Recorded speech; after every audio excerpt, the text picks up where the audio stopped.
Are you tired of falling short of your New Year's resolution to get in shape? Let 2008 be the year you get the body you've always dreamed of. Merit Athletic Clubs will guarantee you the results, or they'll give you your money back. Call 1-800-NEW-SHAPE and ask about the results. Guarantee at Merit.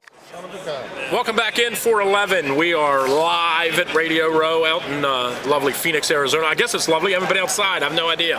But we'll get out there at some point. We've got to walk back to the hotel at some point. Drew Forrester, Casey Willett, Ray Bachman, we're all hanging around chatting about the Super Bowl. We got all week to chat about it, so we're going to take a Super Bowl break for a minute. Tim Brando's in the house. You don't mind if we don't ask you about the Patriots, do you? No, not at all. I'm already I just done. spent 2 hours talking about them myself. We're already done. Last night, Maryland-Duke, you called the game. We all watched it. Tale of two games. I mean, really, at the end of the day, Maryland looked really good in the first half.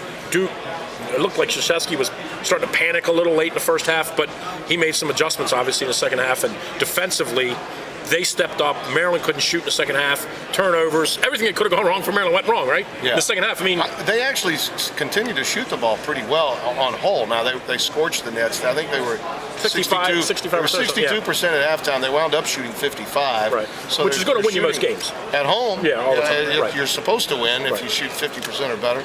But they just did not protect the basketball. When you've got 22 turnovers against Duke, and you allow 27, 29 points off turnovers, that's just a field day and a feast for the Dukies, and that's what ultimately they have was what 9 brought them assists down. or something. Duke scored 90-some-odd points or whatever they scored, and they had 9 assists. Yeah. How is that possible? And they did it without a couple of their better players available to them late in the game. Singler had 4, Paulus had 4, but they find other ways. I think Krzyzewski's got, at this point, the greatest group of young specialists on his team that I've seen in a long time. You know, they don't have the great size, and Maryland had a huge advantage inside, and really the first 2 minutes of the game, had a nice night. First 2 minutes of the game, they went into the paint 4 times and had 4 buckets. They were 4 for 4 from the floor, and not one shot from outside the painted area. Osby and Gist were being fed and fanned, and they were delivering, and they got away from that. You know, as the game wore on, they got away from that, and they got to find a way, and I know Gary will, because they're a much better team than the one I saw a month ago against Boston College. Let me say that up front. Right. They're defending much better. Gist has really become a leader. Milburn's helped them out defensively. Milburn's helped them. Right. I think the kid Adrian Bowie has given them good minutes from time to time when he's come in. So they're still, in my mind, a tournament team.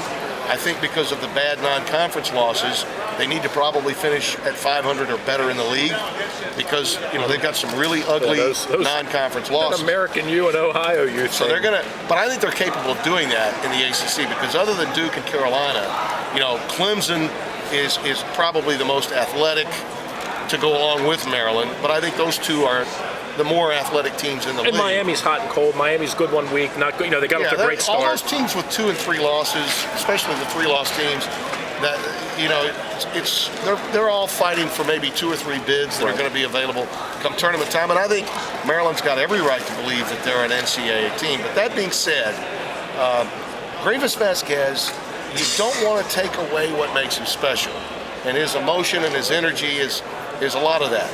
But at the same time, when he's got the ball in his hand the majority of the time, then I think you put Gist, even though he's a leader, in peril, because it's hard to lead if you're not getting the ball.